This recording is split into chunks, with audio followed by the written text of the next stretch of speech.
და ალბათ არ იქნება შევაჯამოთ გასული 1 წელიწადი, რომელიც თამამად შეიძლება ითქვას, რომ იყო წარმატებული ჩვენი ქვეყნისთვის, გამომწვევებით სავსე იყო წლის დასაწყისი, ასე ვთქვი.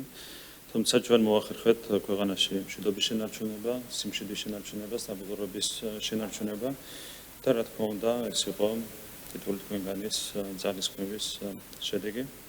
ასევე წარმატებით ჩავატარეთ ადგილობრივი თვითმმართველობის არჩევნები, რასაც ჰქონდა ბუნებრივი განსაკუთრებული მნიშვნელობა პოლიტიკური ცხოვრების სტაბილური ფორმით გაგრძელებისთვის. ასევე სამწუხაროდ ამ წელმაც არ ჩაიარა რევოლუციის სტელობის გარეშე, თუმცა ყველა ვნახეთ, რომ ამ ყველაფერს სახელმწიფო გამკლავდა სათანადოდ, ეფექტიანად, ჰუმანურად. ეს არის რა თქმა უნდა ჩვენი ვალდებულება, ჩვენი ქვეყნის და ჩვენი ხალხის წინაშე. ერთ-ერთი მთავარი, რაც გამოგვექდი იმდინარე წლის მიღწევებიდან, იყო მართვის სისტემის გაუმჯობესება, რაც კონკრეტულად შეეხო უშუალოდ მთავრობის მუშაობასაც, ასე ვთქვი. მთავრობის შემადგენლობა სანახევროდ განახლდა, ჩვენ გულში გვყავს 7 ახალი მინისტრი, რომელიც იმდინარი წლიდან იკავებს მინისტრის თანამდებობას და შეიძლება თამამად ითქვას, რომ იმდინარე წელს თვისებრივად გაუმჯობესდა მთავრობის მუშაობის ხარისხი, მათ შორის სწორედ საკადრო ცვლილებების შედეგად. ჩვენ არაერთი ცვლილება განვახორციელებთ იმისათვის, რომ მთავრობა იყოს მაქსიმალურად გამჭვირვალე, ანგარიშვალდებული და ეფექტიანი. მინდა შეგახსენოთ ყველას კიდევ ერთხელ, რომ მთავრობის ყველა აქტი არის, უკრებრივ ყველა აქტი არის გამჭვირვალე, რაც ქმნის ძალიან კარგ პირობას იმისათვის, რომ ჩვენ თავად ვევიზრუნოთ მუდმივად ჩვენი საქმიანობის ხარისხის გაუმჯობესებაზე. ასევე სხვადასხვა მიმართულებით ჩვენ აღკვეთეთ არასწორი პრაქტიკა, მათ შორის ეს ეხება ქონების პირდაპირ წესით პრივატიზაციის პრაქტიკას, რაც პრაქტიკულად მთლიანად არის დასრულებული და ეს ბუნებრივია ისახება ჩვენი საქმიანობის ეფექტიანობაზე და ერთ-ერთი მიზეზი, რატომაც ჩვენ მოახერხეთ პრივატიზაციის გეგმის დიდი გადაჭრობებით შესრულება, არის სწორედ ეს, რომ პრაქტიკულად ყველა ქონებრივი ობიექტი გამოდიოდა აუქციონზე და ეს აძლევდა სახელმწიფოს მაქსიმალური მოგების იღების შესაძლებლობას პრივატიზაციის თითოეული აქტიდან, რაც არის ბუნებრივია ძალიან მნიშვნელოვანი. ასევე რაც შეეხება ტენდერებს, შესყიდვებს, აქაც პრაქტიკა გახდა თავიდან ბოლომდე გამჭვირვალე, მათ შორის შეიქმნა შესაბამისი ელექტრონული პლატფორმა, რა თქმა უნდა, ესეც უზრუნველყოფს კორუფციის მაქსიმალურად აღმოფხვრას და მთავრობის საქმიანობის ეფექტიანობის მუდმივ გაუმჯობესებას. ცალკე მინდა გამოვყო მთავრობის ადმინისტრაციის ეფექტიანობის დეპარტამენტის მუშაობა, რომელიც იყო ძალიან წარმატებული, თქვენ იცით, რომ ეს დეპარტამენტი შეიქმნა ცოტა ხნის წინ. თუმცა მიუხედავად საქმიანობის მცირე დროისა, დეპარტამენტს აქვს უკვე ძალიან სერიოზული შედეგები, მიღწევები. კერძოდ, მთლიანობაში დეპარტამენტის საქმიანობის შედეგად სახელმწიფომ დაზოგა 292 მილიონი ლარი. ეს დაიზოგა მონიტორინგისა და საკონსულტაციო საქმიანობიდან მიღებული ეკონომიის შედეგად. ასევე ჩვენ შევამცირეთ თვისებრივად სპეცწესით განხორციელებული შესყიდვების მოცულობა, რამაც მოგვცა ასევე სერიოზული ეკონომია. ასევე უარი ითქვა მთელ რიგ დაუსაბუთებელ შესყიდვებზე, რამაც მოგვცა ასევე დაახლოებით 100 მილიონი ლარის ეკონომია ცალკე აღებული. მთლიანობაში დეპარტამენტის საქმიანობა იყო მიმდინარე წელს ძალიან წარმატებული და რა თქმა უნდა, ასეთივე წარმატებით გაგრძელდება ამ დეპარტამენტის საქმიანობაც მომავალში. რაც შეეხება სხვა მიმართულებით ცვლილებებს, განსაკუთრებულად გამოყოფდი სამართალდამცავ უწყებებში განხორციელებულ ცვლილებებს. თქვენ იცით, რომ საკადრო კუთხითაც პრაქტიკულად ყველა მიმართულებით შეიცვალა ხელმძღვანელობა. გვაქვს ახალი ხელმძღვანელობა შინაგანსაკუთრებათა სამინისტროში, ასევე სახელმწიფო საფრთხების სამსახურში, პროკურატურაში, სხვა სამართალდამცავ უწყებებში და მან ხელი შეუწყო ჩვენი საქმიანობის ეფექტიანობის ამაღლებას, რაც აისახა სხვადასხვა მიმართულებაზე, მათ შორის დანაშაულის წინააღმდეგ ბრძოლის სხვადასხვა მიმართულებაზე.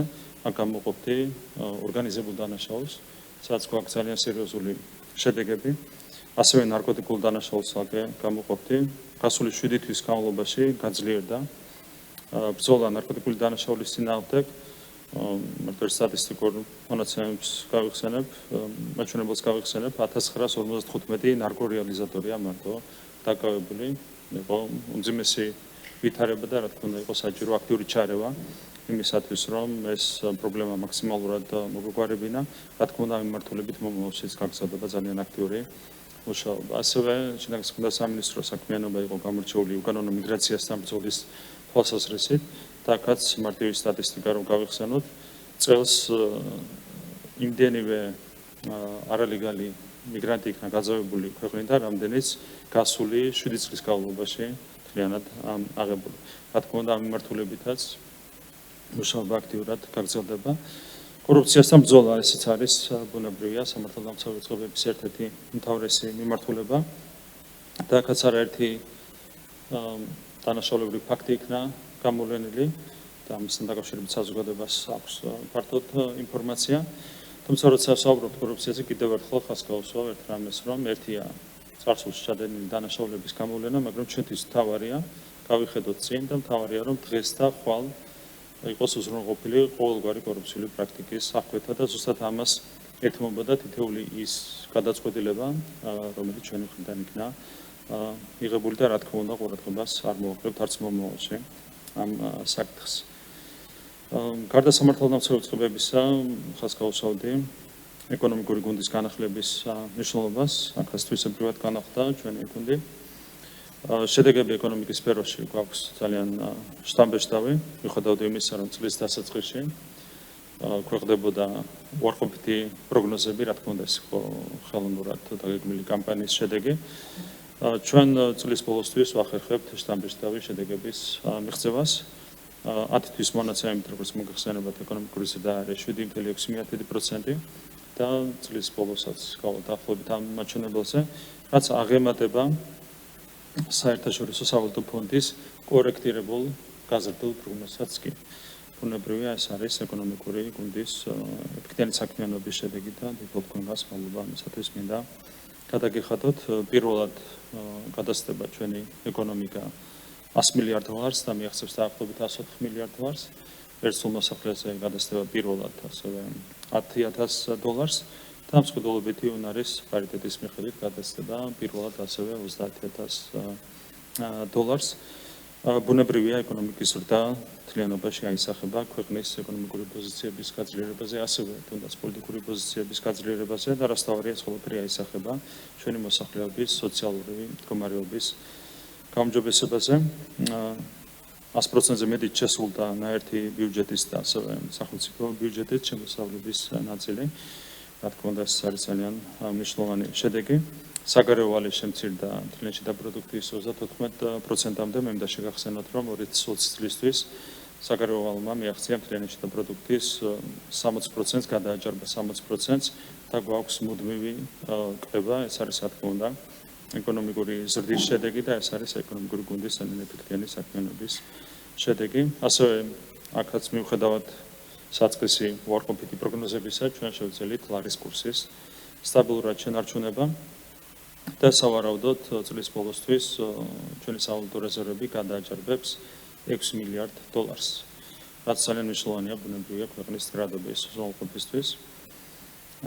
სხვადასხვა მიმართულებით განხორციელდა ძალიან მნიშვნელოვანი ცვლილებები, გამოყოფდი სახელმწიფო საწარმოებში განხორციელებულ ცვლილებებს, ეს ეხება საქართველოს რკინიგზას და ასევე ენერგეტიკის სფეროში მოქმედ სახელმწიფო საწარმოებს. გარდა იმისა, რომ განხორციელდა ძალიან მნიშვნელოვანი ინსტიტუციური ცვლილებები, აქაც ყველგან შეიცვალა ხელმძღვანელი თანამდებობის პირები. ჩვენ გადავდგით კონკრეტული ნაბიჯები მისათვის, რომ მიგვიღო სერიოზული ეკონომიები სხვადასხვა მიმართულებით, ხელფასებიდან, ამ ჭარბი დასაქმებიდან, ჭარბი დასაქმების ასე ვთქვათ პრაქტიკის ცვლილებიდან გამომდინარე ეკონომიამ შეადგინა წლიურ ჯგუფში 56 მილიონი ლარი. ეს მოხმარდება, რა თქმა უნდა, ისევ და ისევ რკინიგზის განვითარებას და ენერგეტიკის სფეროს განვითარებას. ასევე რაც შეეხება შესყიდვების და პროექტების ოპტიმიზაციას, ამ ნაწილში დანაცვლება შეადგინა 656 მილიონი ლარი. ბუნებრივია, ეს თანხებით საბოლოოდ მოხმარდება ბუნებრივია ამ დარგების განვითარებას და შესაბამისად ქვეყნის ეკონომიკის და ზოგადად ქვეყნის განვითარებას. ასევე ენერგეტიკის სფეროში ძალიან მნიშვნელოვანი იყო იმ არაერთი არასწორი პრაქტიკის აღკვეთა და ცვლილება, რომელიც იყო გასული რამდენიმე წლის განმავლობაში ჩამოყალიბებული, ბუნებრივია ეს ცვლილებები მოგვცემს ჩვენ ენერგეტიკის სფეროში მნიშვნელოვანი შედეგების მიღწევის შესაძლებლობას. ბოლო წლების შედეგები არ იყო მაინც დამოკმაყოფილებელი და ჩვენ შეგვიძლია თვისებრივად გავაუმჯობესოთ შედეგები ენერგეტიკის სფეროში და მიმართულებით რა თქმა უნდა ეკონომიკის სამინისტრო აქტიურად გააგრძელებს ამ მუშაობას. რაც შეეხება კიდევ ერთ სფეროს, ეს არის ინფრასტრუქტურა. აქაც იყო ჩამოყალიბებული ბევრი მიმართულებით არასწორი პრაქტიკა, რაც თავიდან ბოლომდე გადაისინჯა, მთლიანად შეიცვალა და მთლიანად გაიხსნა სისტემა კეთილსინდისიერი კომპანიებისთვის. ბუნებრივია ეს გადადგმული ნაბიჯები უზრუნველყოფს შესრულებული პროექტების ხარისხის გაუმჯობესებას და ასევე ხარჯებექტიანობის გაუმჯობესებას. შესაბამისად, ჩვენ შეგვიძლია თავმოთქვათ, რომ მომავალი წლიდან ამ მიმართულებით ჩვენი შედეგები იქნება კიდევ უფრო შთამბეჭდავი, ვიდრე იყო წინა წლების განმავლობაში. ძალიან კონკრეტული გეგმა აქვს ასახული ინფრასტრუქტურის სამინისტროს, ეს ეხება გზების მშენებლობას, მათ შორის შქაროსნული მაგისტრალების მშენებლობას, ხმოვანმარაგებას, სპორტული ინფრასტრუქტურის მშენებლობას, ყველა მიმართულებით მაქსიმალური ხარისხით და მაქსიმალური ხარჯებითობით უნდა განხორციელდეს ყველა პროექტი და ის სამუშაოები, რომელიც შესრულდა მიმართულებით მიდიანი წლის განმავლობაში, რა თქმა უნდა, ქმნის საუკეთესო საფუძველს ამისათვის. სამოვლოდ გვაქვს ძალიან მნიშვნელოვანი ამბიციური გეგმები, სხვადასხვა მიმართულებით რეფორმები გვაქვს დაგეგმილი და ამ კუთხით ყველაზე მეტად გამოვყოფდი განათლების რეფორმას, საუბრობ ჩვენ როგორც უმაღლეს განათლების რეფორმაზე, ასევე ზოგადი განათლების რეფორმაზე, სადაც შევიმუშავეთ კონცეფციები და ამ კონცეფციების განხორციელებას აქვს მნიშვნელობა უკლებრივ ყველა დარგის სწორი მიმართულებით განვითარებისთვის და ზოგადად ქვეყნის სწორი მიმართულებით განვითარებისთვის.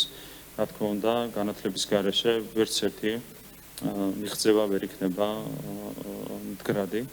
შესაბამისად, სრული კონცენტრაციით უნდა ვიმუშაოთ ბუნებრივი როგორც ერთი, ისე მეორე მიმართულებით განათლების რეფორმის განხორციელებაზე. დროის სიმცირიდან გამომდინარე ვერ შევეხები ყველა დარგს, ყველა სამინისტროს მიერ გაწეულ საქმიანობას. მინდა უბრალოდ მადლობა გადაგიხადოთ თითოეულ თქვენგანს, თითოეულ მინისტრს, ასევე თქვენს მოადგილეებს. მინდა მადლობა გადავხადო მთავრობის ადმინისტრაციის ხელმძღვანელს, თქვენს მოადგილეებს, ასევე მთავრობის ადმინისტრაციის თითოეულ თანამშრომელს, თითოეულ წარმომადგენელს. რა თქმა უნდა, ის მიღწევები, რასაც ჩვენ ვსაუბრობთ, არის თითოეული თქვენგანის დაუღალავი შრომის შედეგი და კეთილსინდისიერი საქმიანობის შედეგი.